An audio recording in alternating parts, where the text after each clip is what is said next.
Hey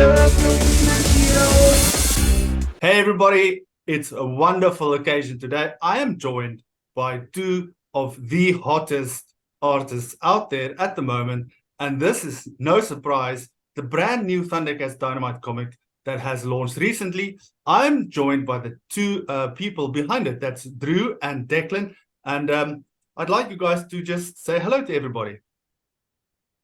Hello. Cool, guys. Tell us about yourselves. Drew, you are the one that's responsible for making things beautiful, and Declan is responsible, as far as we know, for the writing of the story. So tell us about your involvement in this project. I do the pencils and inks. Arciana Studios does the colors. Chiara, and I always mispronounce the other person's name, so I'm not even going to attempt it. But I'm sorry. Uh, but yeah, I'm an illustrator from southeastern Virginia in the United States. Um, I've illustrated tons of things from comics to TV stuff, movie stuff, game stuff, toy stuff. I actually had the Super 7 figures for a little bit. I see you have the Thunder Tank back there. Yes. That's a big ticket item. Uh, but yeah, and yeah, I illustrate the stories that Declan has written. They are some of my favorite stories I've ever drawn. So, uh, yeah, I'm just happy to be a part of such a giant thing that I didn't think was going to be a giant thing, but turned out to be. So I feel very fortunate. And Declan, how about you? I'm Declan Shalvey, and I'm writing ThunderCats, and I'm doing some variant covers as well. I'm more known for an artist in comics. I've worked on books like All-Star Batman and Moon Knight. Um, if you saw the Moon Knight TV show, the version of him in the suit and tie, that was me in the comics. Um, that's kind of what I'm most known for. But also write a lot of like creator own stuff. Like I do a book called Old Dog, which is kind of a spy book that I write and draw myself.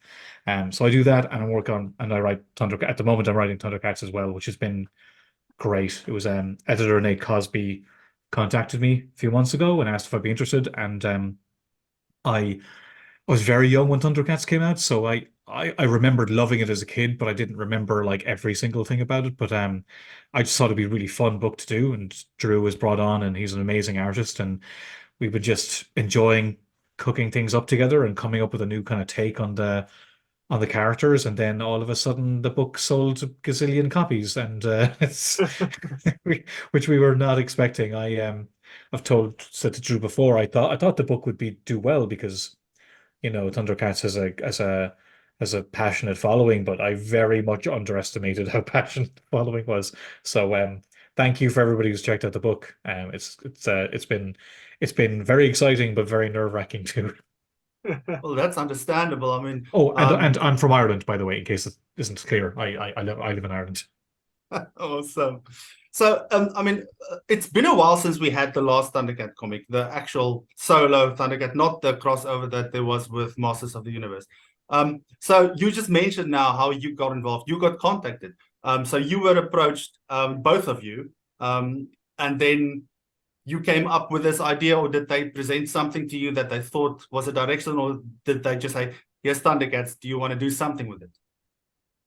But yeah, that it was me they got onto first. Generally, they'll get onto the writer because you'll need to come up with the whole concept and you have to pitch that to the licensor, Warner Brothers. So there's kind of two people. There's the editor who represents the publisher, and there's the licensor, who are Warner Brothers, who own Thundercats. So there's only but I dealt directly with the editor, and the editor will deal with the licensor. So while I was doing that, Nate was looking for an artist, and we very, very quickly got Drew on board. But it was up to me to basically come up with the concept of what the book is. What is this new Thundercats book? What is it about? What's the story? So I had to come up with basically an overall take, and then I had to follow it up with a very much a kind of a big story arc, as regards what the plans would be for the initial stories. And I think around by then, I think Drew was on board and he started working on designs, and it all kind of came together pretty quick. Yeah. Did you feel responsible to keep it close to the source material when you drafted this whole new ThunderCats?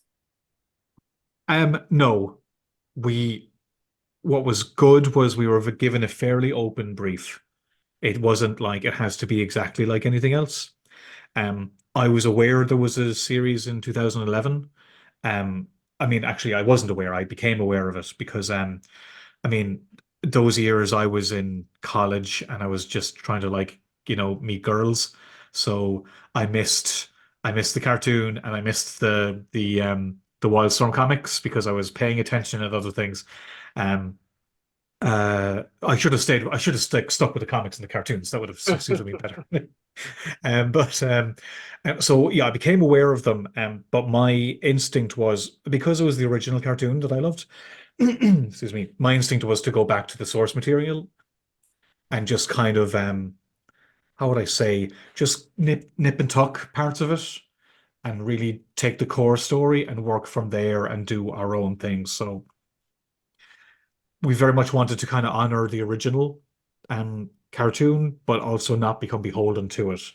So, I think it's clear by the end of the first issue, something dramatic happens, and then, we've a new character coming into issue two. Like, so it's definitely going to be its own thing. We want it to be its own thing, but 70% centered in the original concept and the original characters, if that makes sense. Yes.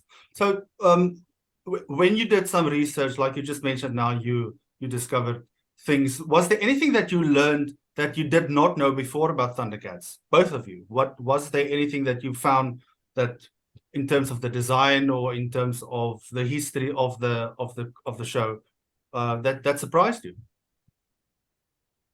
Well, I've been exposed to ThunderCats since the beginning. I was 10 when the show came out. And it was part of my everyday Monday through Friday after school. So there was a lot I still remembered because of, with playing with the action figures and reenacting storylines. I even watched the 2011 show, which I enjoyed, but I can see why it didn't succeed.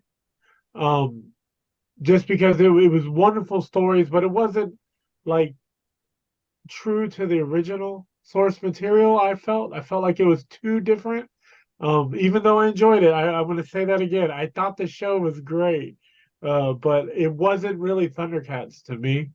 Um, that was like a big thing. Like Declan's really good at keeping us honest. Like I'll bring up stuff like about the show, and then Declan was like, "Remember, we're doing our thing. Like it doesn't have to be beholden to the show. We can pay homage, we can do little nods, but like we're doing our own thing."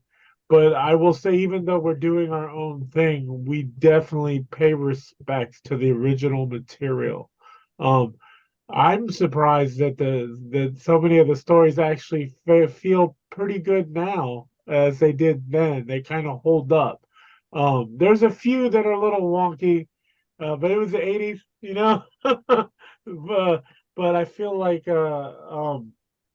that was my biggest surprise that rewatching the show and thinking, man, this wasn't as silly as, let's say, like, the Motu stuff, the Masters of the Universe stuff can be a little further out there than Thundercats. When He-Man's throwing tops of mountains into the sky to create snow. That's ridiculous, but it is what happened in this show. But yeah, I feel like there are surprises, and Declan like I'm lucky. I get to see everything as it happens or before anyone since being a part of the team, and I will say Declan is. As a fan myself, he's making me very happy and excited. So I'm sure you guys are going to be like over the moon. That's Thanks, man. fantastic. I would say my original thinking was I'm going to do a more sci-fi take than what I remembered. I remembered all the kind of muscles and the bare legs and the fantasy elements, and I'm like, I kind of want to make more of a grounded, lost in space kind of take on it. And then I went back and I rewatched it, and I was like, this is actually pretty sci-fi. And Yeah. it actually is already that. I thought I'd be adding something new, but instead I think I'm just concentrating on something that was already there, I will say I think I feel like it goes to fairly wacky places that aren't necessarily earned sometimes. It's kind of the weird stuff kind of pops in. You're like, that kind of came out of nowhere. And I Yeah. just kind of felt I wanted to I want I want things to get there more naturally. I would say the the the take I had for Warner Brothers was I wanted to kind of dig into the characters more than just rehash the lore because yeah, I just kind of felt like Lionel's was a boy and now he's a man, and then all of a sudden he's just kind of off doing man things. And there was, I just remember thinking, surely the relationship would change with people, like people who were his peer superiors, and now he's in charge. And I just felt to me there was more meat there for some more emotional storytelling, along with like all the, mandatory action. There has to be action. It's ThunderCats. Um, so I think that was what a surprise was the thing I thought I was going to like. This is going to be what I add to it. I'm like, no, no, no. Actually, it's there. We just kind of bring it out a little bit more, and it was far wilder than I remember. I remember it being a bit more. Um, just some of the weird characters come in. Sometimes I'd be like, wow, this isn't. It just seems very dramatic to me. So anything I kind of build in, I want to make sure that we kind of feel like we're getting there a bit more naturally. Um, 80s cartoons were wild, and um, I don't want to say like we're more sophisticated now or anything, but I'm not sure if it came out now how we'd feel about it because we're all grown-ups now, so we expect different. So I guess I'm trying to do a slightly, not to sound like a, you know, I don't want to swear, a jerk, but yeah, I'm trying to tell a bit more like emotionally complex stories with all the cool stuff that was in the cartoon. So what I did sense in this first issue is that you did kind of flesh things out a little bit, especially like that relationship with where Lionel, he realized he was a child first, and then he had to grow up like overnight. So Hmm. it does feel like you are fleshing things out that in the original cartoon were just left to be. There wasn't opportunity for that to be explored. So talking Well, about the also they cartoon. had things like then they had the tank and the layer straight away, and I'm like, they just got here. It felt to me that like spoilers, but like we will see these things as the show goes. It just felt to me like they had to be earned. The characters have crashed, the ship is in bits. Are they going to stay? Are they going to go? I just felt like those were decisions that were interesting that totally was skipped by in the second episode. So I just felt like there was a lot of space, even at the very beginning, that there was more interesting stuff to kind of dig into. So you are familiar with the most recent ThunderCats cartoon. It's kind of divided a lot of the more older generation with the younger fans of the ThunderCats Roar cartoon. Well, but that cartoon introduced a new character, a lioness, and you guys are introducing your own new character. Now, tell us about her and what was the inspiration behind her design and what cat is she based on? Well, I would say she her name's Kalika, and I came up with the idea for a new character because I felt that like what we've done with the designs that Drew has come up with that kind of harken to the original but are somewhat enhanced. And they're updated to a degree that I kind of felt everybody knows all the characters, so we needed a character that I don't want to change who Panthro is for the sake of changing him, you know, just to make a story interesting. I mean, I want the story to be interesting, but we all know there's for me there's two audiences. There's the people who know all the characters and people who don't know all the characters. And I'm trying to write it for everybody. Um new people won't know the characters, so it'll all be surprising to them. But older fans will know them all. So I felt we needed some kind of a randomizer in the story where you don't know who they are or where they're going to go or what they're going to do. So that was a story reason for creating a new character. Um, and I have a calico cat downstairs who's probably looking for food right now. Um, and I just thought calico cats are so visually interesting that she won't look, she's not going to look like Lion-O and she won't look like Wily Cat or, someone who'll be distinctive looking on a base level, and then whatever Drew would come up with afterwards. So, and I love what Drew did. I think she looks so good. Yeah, it was yeah, like you said, I think we talked about it before. Like I had done a design for Chitara um early that was probably a little extreme for Chitara. Because it was like way different than the original Chitara design. But Declan actually caught me because I reused that design for Calica.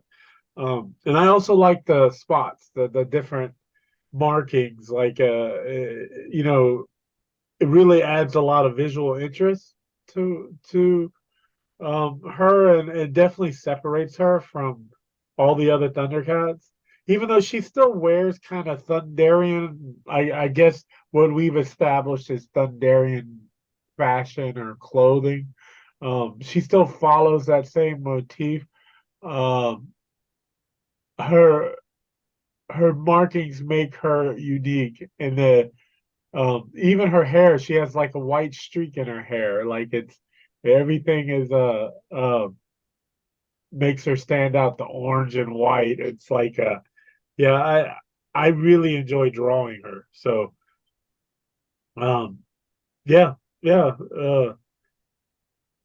It's gonna be all it's like we can't say much. Um Yeah, because like we did another interview where people were like, "Oh, so tell us more about her." It's like, no, you have yeah, to read the story. yeah, yeah. Second issue comes out in 2 weeks. Yeah. Yes, exactly. It's around the corner. So Hmm. there has been other Thundercats in other media, like there was Lingsana on one of the comics, Professor Grolinski in one of the UK annuals. Even Joe Amaro is a toy customizer. He's made his own creations of Thundercats. Do you consider including any of these existing characters that's out there in your story, or did you consider that to use them somewhere down the line where they have never been appearing in any other media before? I would say yes, not yet. For me, it was more important that we have these core characters that we all, again, I think the temptation is, especially for people who know the characters, you want to start seeing things you recognize. But for me, it's important that we earn those moments. You can't just nostalgia is very powerful. And I think a lot of us who like love older properties, I feel very cheapened sometimes by how stuff is just kind of used, and then you're like, oh, okay, that's crap.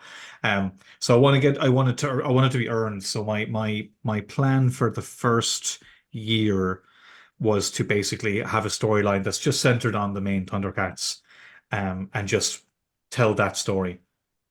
But with the success of the first two issues, it's clear that the book's going to be able to keep going. And now that we know that, I'm definitely thinking more like um, with the core story kind of established, what can we do and take? And you know, I wouldn't um I wouldn't literally take another story and just retell it. Um, but there's definitely a way I think there'd be fun ways of remixing things that are already like, for example, I haven't seen the 2011 cartoon, and I didn't want to because I was worried I might start copying something from it. But now that the book's established, I'll feel a lot more comfortable about like looking at more stuff and seeing what might be cool. So I'm planning on sitting down and doing a deeper dive on stuff just to see what could or I'm not going to do it just for the sake of it, but I think it would be fun to have some more stuff pop up. So you mentioned now that you planned this whole series for what was the initial number of issues that you had planned this book for? It was between 12 and 15 was the initial plan. And we were just working that that's as much as, I mean, there's no point planning past that. I didn't know if we'd have any more. I know Dynamite wanted to do the book as an ongoing book, but the way comics work, if the book isn't selling, then they're not going to keep doing it, But we at least knew we had a year, which is it's great to know that because a lot of comic stories they have to end at issue 5. So you don't really get to, seed an idea and then let that idea develop and then come back to it later. Cool, like your favorite TV shows do. Um, Whereas like now that we know we can do that, that's been really, really rewarding. So I was planning for that year, see how it went, but then everything the sales are crazy. So now actually know we can go even further, which is very exciting. So it actually might even it could even change how I'm doing the first year because now that I know there's more, I can kind of I think I seeded some things that would pay off by the end, but now I know I can seed things that don't have to pay off. That can wait a little bit longer, or maybe something else can kind of pop up. Okay. How would you describe the tone of the series? Because if you take you are familiar with the Wildstorm comics, or you've heard of, Hmm. there has been some Yeah. heavy subject matter in there. That's not necessary. Some people praised it, and others said no, it was not something that had anything to do with Thundercats. But how would you describe your tone versus what the others were, and in comparison to the original cartoon? Well, can I ask what do you think? I mean, because you've read the first issue, what's your feel as a fan and you read it? What was your feeling? I was surprised. I think the most important thing for me was I went in very open-minded. I know some of the previous shows, the 2011 cartoon, I was excited for it when I saw the first designs, but I knew it was not going to be the same. So I had to go in with an open mind, and probably that's the difference between what a lot of fans that stick to the original, if they don't see that, then that's not something that they are going to like. So I had to wait a little bit before I got into the first issue. But when I did, I went in with an open mind, and I was like, oh wow, okay, this is different. But what you've said earlier is it actually hit me that these elements were already in the show, in the original cartoon. These have just been fleshed out, and that is fantastic. So I would say it it's it's sort of Star Wars, kind of like a grown-up version of Thundercats. Um, that's that's just my experience with it. I'm loving it. It's new, it's fresh, but it's still Thundercats. But I actually that last page. I'll get to that in a little bit, but I didn't want to mention anything now because we'll get into spoiler territory at the end. But that was like, okay, wow, now this is something else. So I'm excited for it. I'm just is the tone for me is fantasy, so it's not dark. It's not like the Wildstorm comics, which I'm glad about, because I think that was perhaps a little bit too dark. The stories were good, but this is not that. So that's what I'm just checking. What was the purpose? What was your idea with the tone? How did you want it to sound like or come across? Yeah, I think I just wanted a little bit darker than the cartoon, but then I rewatched the cartoon and the cartoon's pretty dark too. Like I mean, it's moodier than I remembered it being. So that was good because I was like I wanted a slightly more grounded, dramatic tone to the book, but not so, do you know what the term grimdark is? It's it's a phrase used, for like, oh, and all the comics got super intense. And I love all that stuff personally, but I don't like everything to be that. I don't want Superman to be grimdark. I don't mind Batman being grimdark. With Thundercats, I wanted it just to be a little bit more grounded. Star Wars was a thing that we mentioned actually when we were talking. Um, I said Lost in Space was something for me as well. But like I didn't think about it too much, and then somebody reminded me that the book is like it's labeled teen, the rating. And I'm like, yeah, actually it is. It's probably the most um not kid friendly, but like a kid could read it. And there's Yes. nothing too bad in there, you know, like maybe a little bit of violence, but like kids love violence, so you know, who Yeah. cares? But I didn't deliberately try and make it all ages necessarily. But I think anybody can read it out. But it was just it's not, let's say it's not for 4-year-olds or 8-year-olds. But an 8-year-old probably could read it, but like people my age, you know, in my 40s now, can still get some. So I think it actually has a very broad range. But yeah, it was my feeling was just slightly more grounded, more emotional take. And I mean, I think that we signal that in a good way with the designs that Drew did because they're very rooted in the original designs, but they're also, grounded and adapted. And I think what I like about Drew's designs is I think it signals the feel of the book. So visually, when you see the characters, I think it kind of tells you what the book is in a smart way. So that's what I actually want to check with you, Drew, is you got the story treatment from Declan, and then did you come up with all of the designs of the looks of these characters, or did you get any pointers from Declan as to what he had envisioned it to be? What was your inspiration for these new changes of these characters? Well, at the beginning, it was just sketching and just like brainstorming on paper. Just because I usually start like that, so I can like show it to the collaborating team, and then they can kind of push me in a direction. Like, oh, this is too extreme. It's never perfect at the beginning. It's very rare. So yeah, I did some sketching and sentiment. Declan, was like, these are great, but like we really need to keep rooted in the original. Like it has to be um recognizable right off the bat. So I went in with the second round, and the second round went the smoothest I've ever had, actually. I just put it down on paper. Declan and Nate were like, "These are perfect. Like, don't change anything." There was a couple characters um, that we did modify, but it was not to any extreme. Um, the most And extreme, even the licensor really only had one note about a character we can't talk about, but yeah, there was a note on that, and that was really the only pushback we got from the studio. Which, to be fair, you might expect because yeah, we Drew and I were talking, and Drew did his designs, and I thought they were great. And but you don't know. Sometimes you can send these things up the chain, and it's like, but they've been great. They've been really, really they just kind of rubber stamped pretty much everything. It's yeah, been amazing. and like only one I thought I was gonna get pushback on is Tigra. Uh, it's just so different from the original, but I felt like he was like a philosopher, a little bit of an architect, a scientist. Always saw him as like if it was Gilligan Island, he'd be the professor.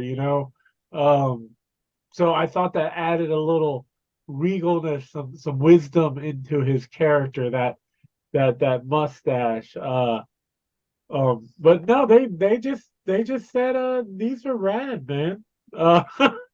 Yeah. Which isn't something I usually hear from a licensor. It's like it's usually like note upon note upon note upon note, and then when you finish, it looks completely different than what you started with.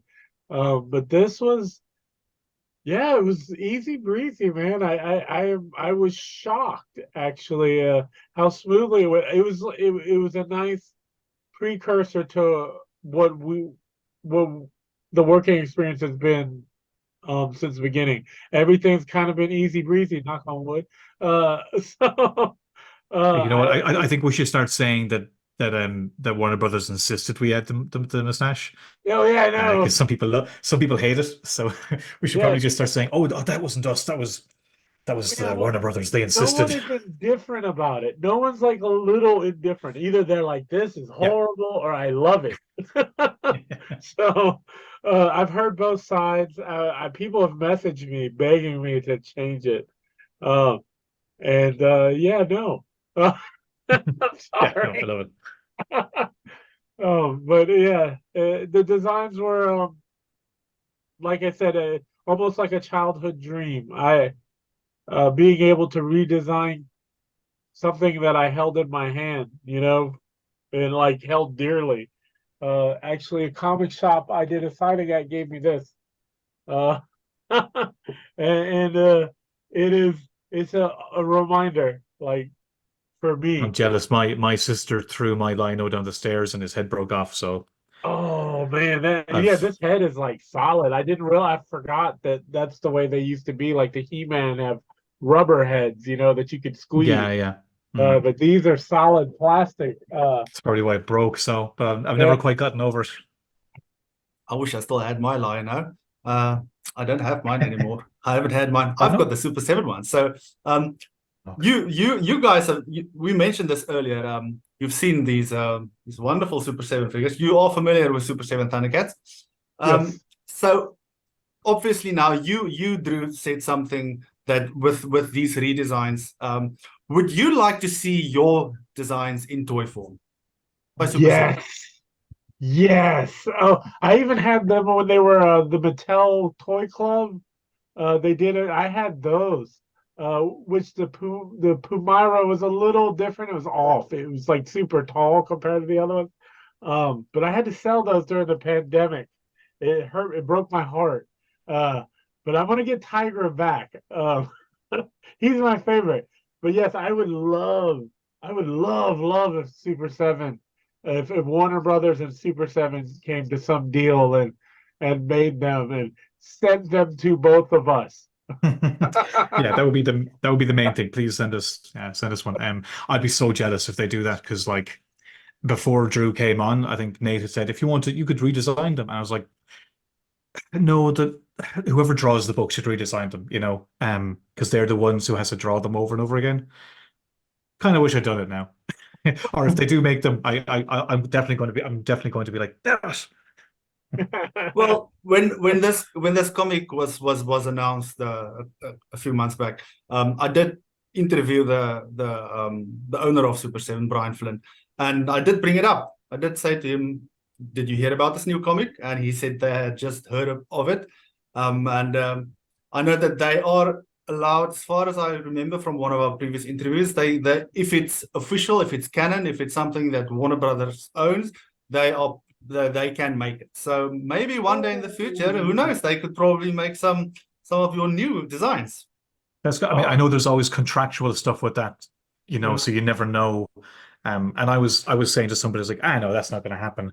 But then somebody reminded me that they made figures out of like some of the Teenage Mutant Ninja Turtles comics, Yeah. and like they've done loads of them now. So I realized actually they probably Yeah. could. And also Drew's designs are different enough to warrant doing it, rather than you could do another version of the established ones, but everybody has those. This would actually be a new thing. So I'm not gonna lie, man, I that would be so cool. A Calica toy would, wow, like Yeah, that'd be wow. best. Hmm. Yeah. Yeah, that'll be first. So, but what I wanted to also just check with you, in terms of Thundercats, it's got two sister properties, which is Silverhawks and Tiger Sharks.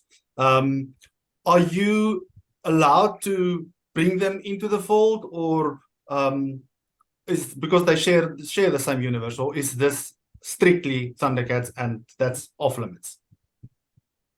Honestly, I don't know. It's off limits because it wasn't brought up to me, and I don't know if their license includes it. To be honest, if I'm being 100% honest, I don't know. If I found out that it was, then that would be something maybe in the future. But there's so much to the Yeah. Thundercats, like I feel it would be cheap to do that now. Um, and let's assume that it's allowed, and I don't know that it is. Um, there's so much to do with what we already have. That would be my priority. Let's just say I was told tomorrow we could do it. I would choose to wait because I think Yeah. there's too much to establish in this world. There's so much of the mythology. There's so much of the characters. I think, you know, we've really looked out on being on this book and like the level of enthusiasm there is for it. Um, I don't want to mess that up. So my instinct would be to just wait and tell some stories and let everybody get back into the characters, and then sky's the limit. But my honest answer is I actually don't know if the license applies to them. It might, it might not. I'm not sure. Yeah, I would love to This. draw Monstars. Oh Space Squid. yes, yes. That's a Monstars pretty Space Squid just once. It would be nice. sky on it. So what I wanted to also just check with you. A while back I heard it was 170,000 and then it was 180,000. Do you know what the final figure is for the first issue? How much it sold? I think it was 170,000, wasn't it? No, I think it was like 180 something. Okay. Last I heard. But we're getting a second printing. I don't know what the second printing numbers are yet. Yeah. So, you know, Yeah, we know it's that. all pretty Sorry. crazy. Yeah, we know issue two is at like 80 something thousand, which Yeah. is for issue two, that's brilliant, you know. So yeah, no, I was You not guys are I excited. was not Can't expecting believe this at it. all. That's That's awesome. insane. Congratulations. Thanks. That's well deserved. Like I said, we just thought we were going to get a fun property that we both really were excited to make, Yeah. you know, and you know, and we knew we had like a year at least. Cool. We were happy out. We were not Yeah. expecting this kind of level of excitement, and I mean, nothing helps a book more than people buying it. You know, if a publisher knows that people have, that there's a big audience, that gives us way more opportunity to do cool things and take chances and tell different types of stories. You know. You know, I actually talked to my one friend about the comic today, and one thing that has always been an issue, Thundercats has never made it to the big screen. For one reason or the other, I don't know why.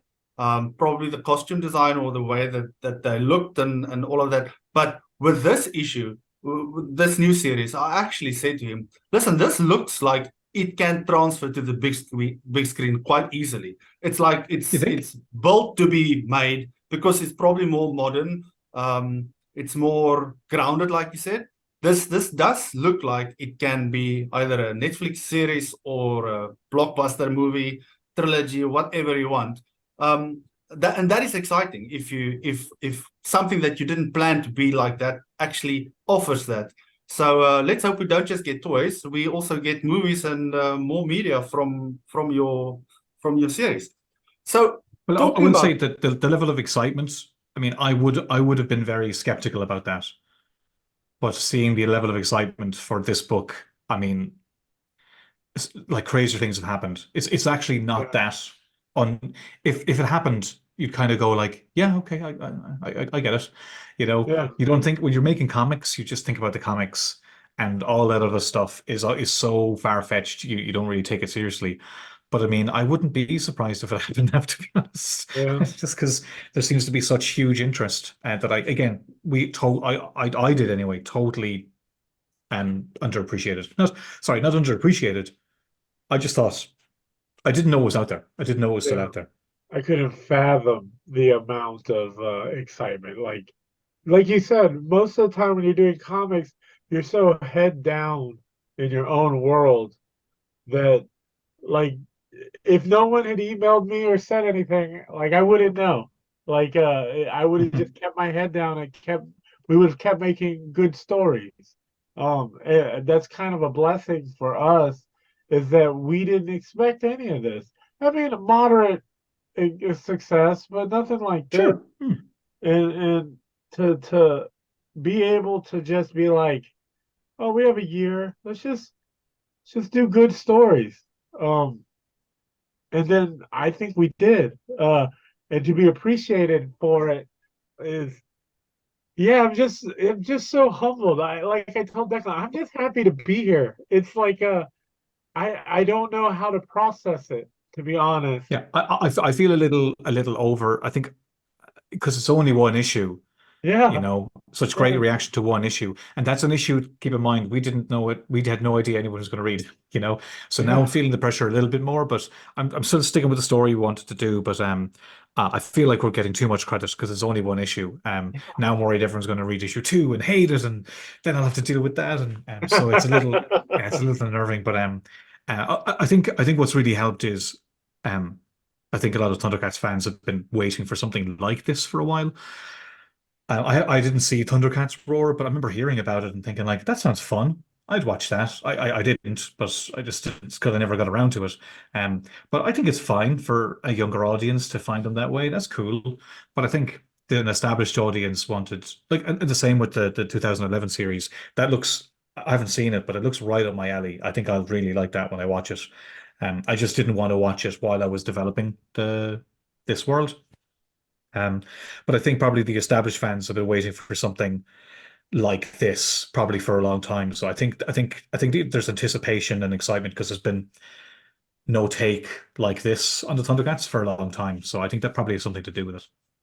You're talking about the anticipation of the upcoming issues that's going to be released. Which one are you guys most excited for? Because there is some plot point somewhere that is going to blow people's minds that you know of already. Which one? You can just give us the issue number. Which one are you excited for the most? I will say, issue 3, I got so excited over something, I immediately messaged Declan and just essentially yelled it at him. Like, this is awesome, like, because it was something, not the what happens isn't what I asked for, but Declan will ask me, like, what do you want in the book? Like, what do you want to draw? And I was like, I was like, this is a book about swords, man. I want sword play. I want some sword fights. And he gave it to me, and in such a unique way that I am so excited for people to see it. Um, I mean, being that we're just at the beginning, it's hard to pick an issue, but for me, that moment, I mean, I told my wife the whole thing behind it, and she being a Thundercats fan, but not in the sense that she collects comics or toys or anything. She was captivated. Like she wanted to hear what was going to happen. And if she's like that, I can just imagine a diehard fan, kind of like myself, being, oh yeah, this is what I want. Like this is what I've waited for, and I get to draw it. It's just amazing. I think for me it's issue 4. There's like 4 things that I've written. I'm like, I can't wait to see what Drew does with this. There's like a big, big splash page. It's like a double page spread. Like it is the big moments, I think. Like the Thundercats moment in issue 1. Oh yeah, that was good. There's just some moments I'm like, oh, I can't wait to see how Drew draws this. It's sometimes it's small character moments, to be honest. But like when you're writing it, you're like, oh, I have an idea what this is going to look like, and I know what Drew's going to do something really cool with it. But yeah, though it's not the most revelatory moments in issue 4, but they're just big, Yeah. And yeah, I can't wait to see what Drew does with them. That's exciting. So we've got a couple of bumpy rides ahead of us in the next few months. Something to look forward to. Now, with this first issue, you had quite a variety of covers. I think it was 125 different ones that I've heard of so far. Of these Sure, why not? different covers, which is your favorite? I like Declan's.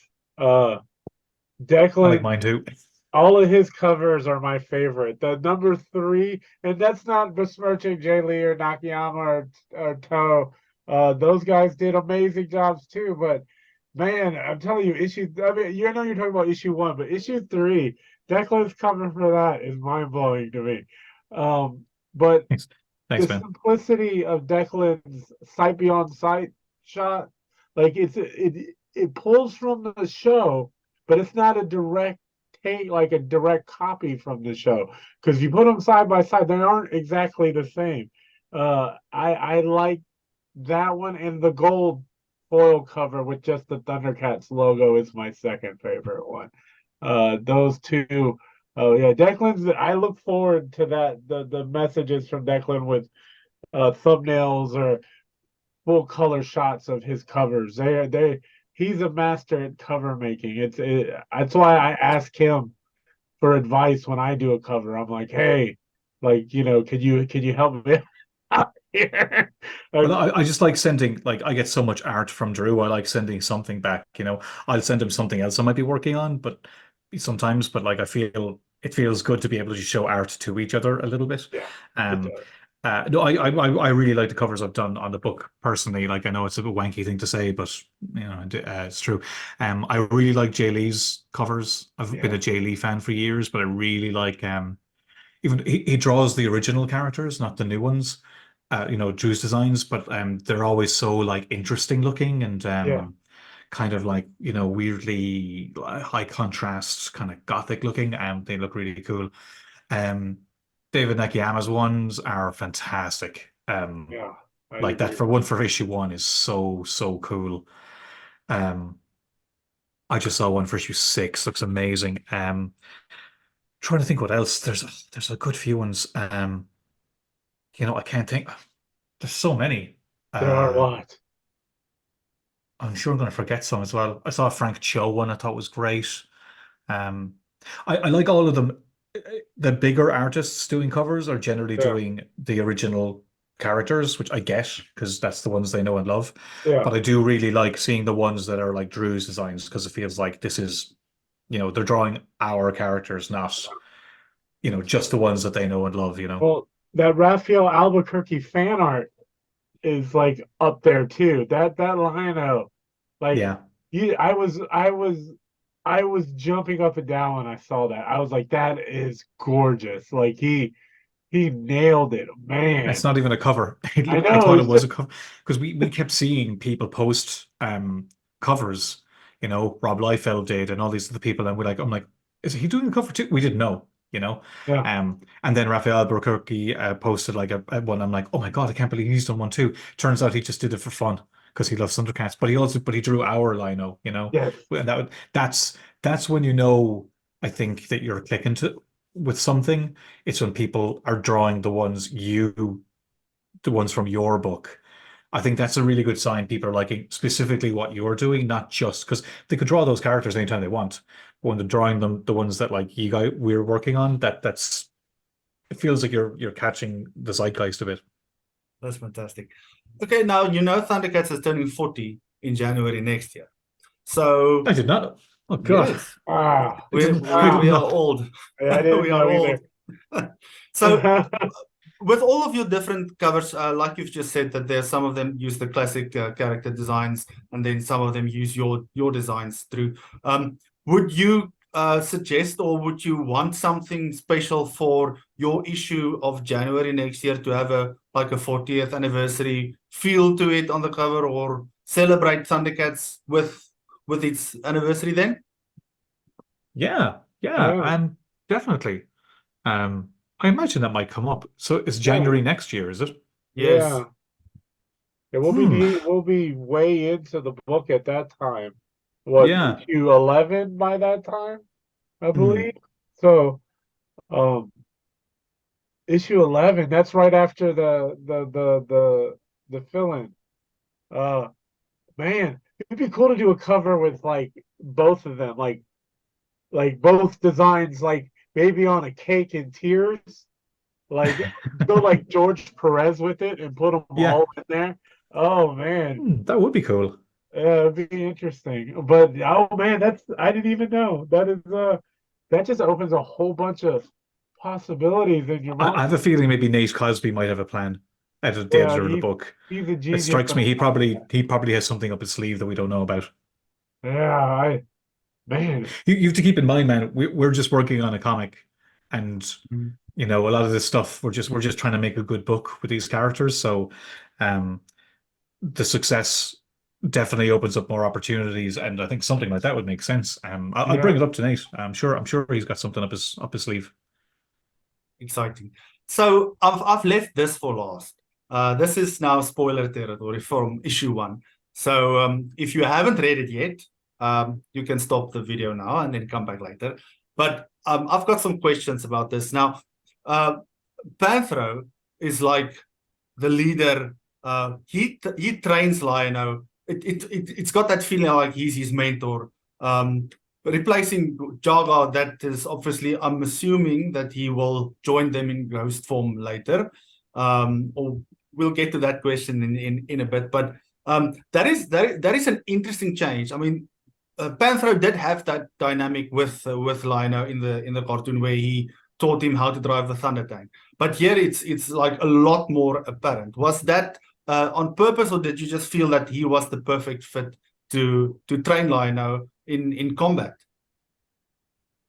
Well, I think Panthro is one of my favorite characters from the cartoon, and I think I wanted, like I said, I wanted a more relationship kind of dig into the relationships more, and I kind of felt that Lino becoming older would change all the relationships. So Panthro was kind of his mentor, but he isn't anymore. Sorry, Tiger was his mentor, but he's now outgrown him. Leaving Panthro really to be the only mentor character, maybe Chitara as well. He doesn't have the same relationships with the kids because he's not a kid anymore, even though he is. So that's there. But for me, Panthro, we needed some resistance. We need somebody to treat Lino like a child, because nobody else will, and he's the one who will do it. And without Jaga there, he needs someone to be, bad cop. Somebody will have to be good cop. That might come up later on, but uh, Jaga, I felt I kind of wanted him off the board for a while. He's around, but he's denied to Lino, which I think makes him more vulnerable and makes him more. I mean, a lot of it's more about like Lino trying to find his place and having Jaga right there to tell him all the time. I feel, that's not as interesting. And you see at the beginning of issue 2. There's a dream sequence with Lino and Jaga, and so Lino kind of feels him around, but he can't get to him, which I think is a bit more interesting. That very first battle between Slythe and Lino actually calls him an ogre. Was that on purpose? Are these what we know them as reptilians? Are they a different breed of animal with the lizard style of Slythe? Ogre is just a name he's calling him, but yeah, I would say that you'll notice there's only reptilians that come in that issue. I think there's more interesting stuff to be done with the mutants, and that we've seen reptilians at the moment, but we'll see that there's more complex clan-like relationships between There's one thing that got me, that you saw Mulkian and the rest of them. They were just together, and to me, it just kind of didn't make sense. Like they're wildly different, but they're just mutants. So I think there's more to explore with the mutants. That there's more interesting kind of dynamics between the different breeds. But that's something we can get into, now that we have more scope. That's maybe we'll see more. I don't know. In that battle, Panther actually calls the kittens cubs. Was that on purpose? Yeah, that's for me. I don't know if anyone's noticed that yet, but I just don't like Thunder Kittens. I think it sounds Thunder Kitten. It's like hard. Cubs to me sounds better, and they're more cat-like, like lion. They're more lion-esque than say kittens. I always thought kittens seems a bit too childish. So yeah, I say Thunder Cubs in the script. No one's really kind of made a point of it yet, but that would be where we differ, I guess, from the original. But I think it's the same with mutants. Like it's just not calling them mutants feels weird to me. So, but calling them mutants, like the apostrophe, makes them more alien. So that's what I mean by like making little tweaks to it. Like it's not a dramatic change. I just want to establish our own little universe that's slightly off. That makes sense. Okay. That the weapon that Slythe destroys the sword with. What is that metal that we see there? Is that like Thundranium, or will I'm not we telling find you. out what that is? It's, Well, it certainly seems interesting, doesn't it? yeah, Yeah, Yes. there's definitely something there, but I'm absolutely not telling you. yeah, Okay. Okay, so just dropping little breadcrumbs until we get to the next issue and the next issue to yeah. see what is the story behind it. Okay, no, that's cool.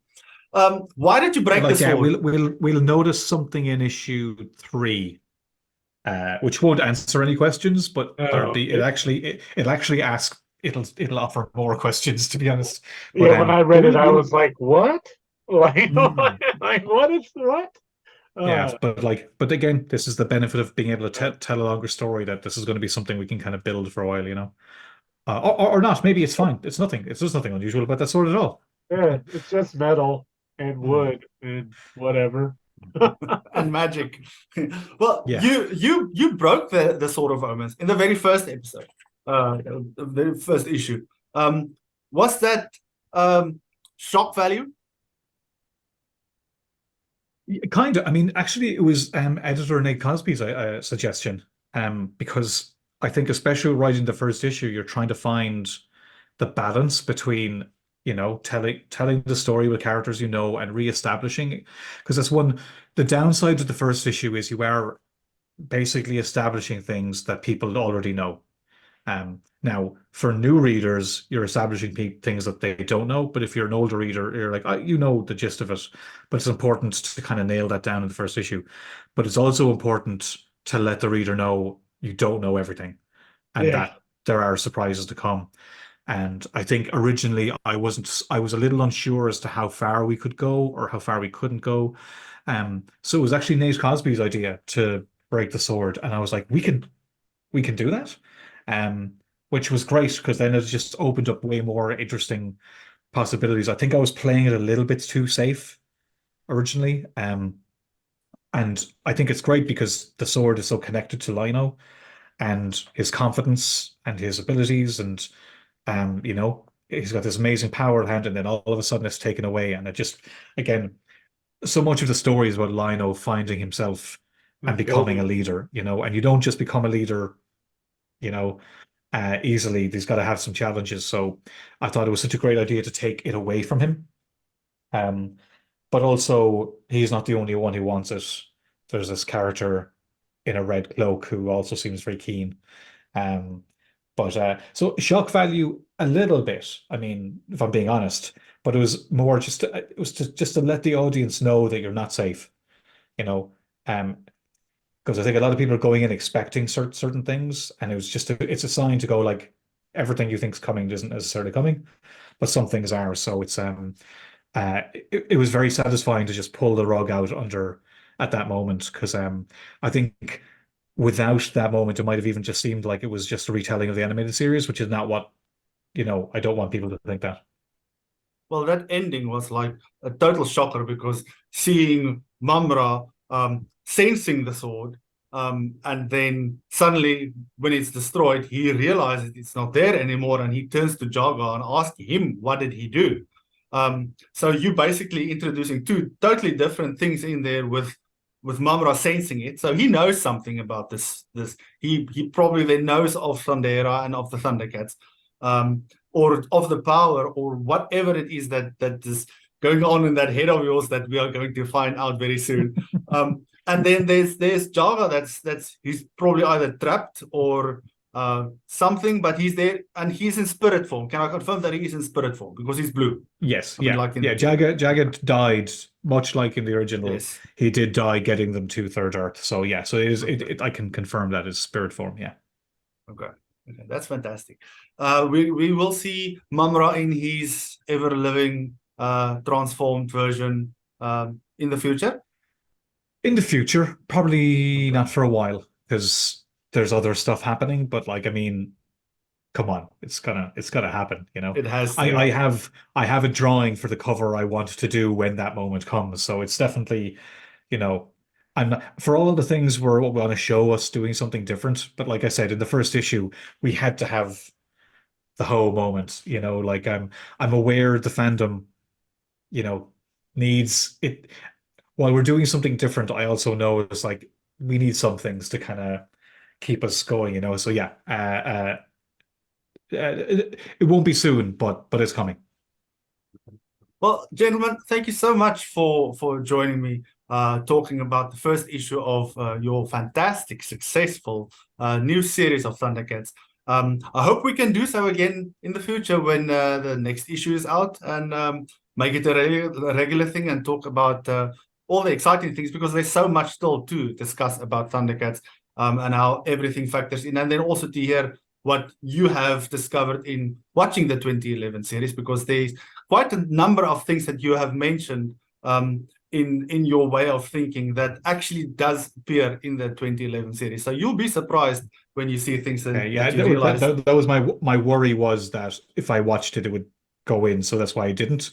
But I think I could watch it now and go, oh, okay, that's interesting. I might, you know, I'm very glad I didn't now, because the worst thing would be like to change your ideas just because somebody else did it. You know, I don't want to be in that position. Is there anything you guys would like to just say in closing before we say goodbye? I don't know, just please, if you like the stories, please keep getting them. I'm really excited, and as a fan of ThunderCats, I can't wait for everyone to experience what we're putting together. Um, it really does. We've talked about it, Declan and I. We feel like this is something that could be special. Um, so, like, give it a shot. If you're on the fence, well, one issue's not going to kill you. Like, just check it out. Uh, it's a good time. I think And I'd say to anybody who's read it so far, thanks for checking it out. If you haven't, give it a shot. It's really fun. Everyone seems to be enjoying it. So, you know, why would you miss out?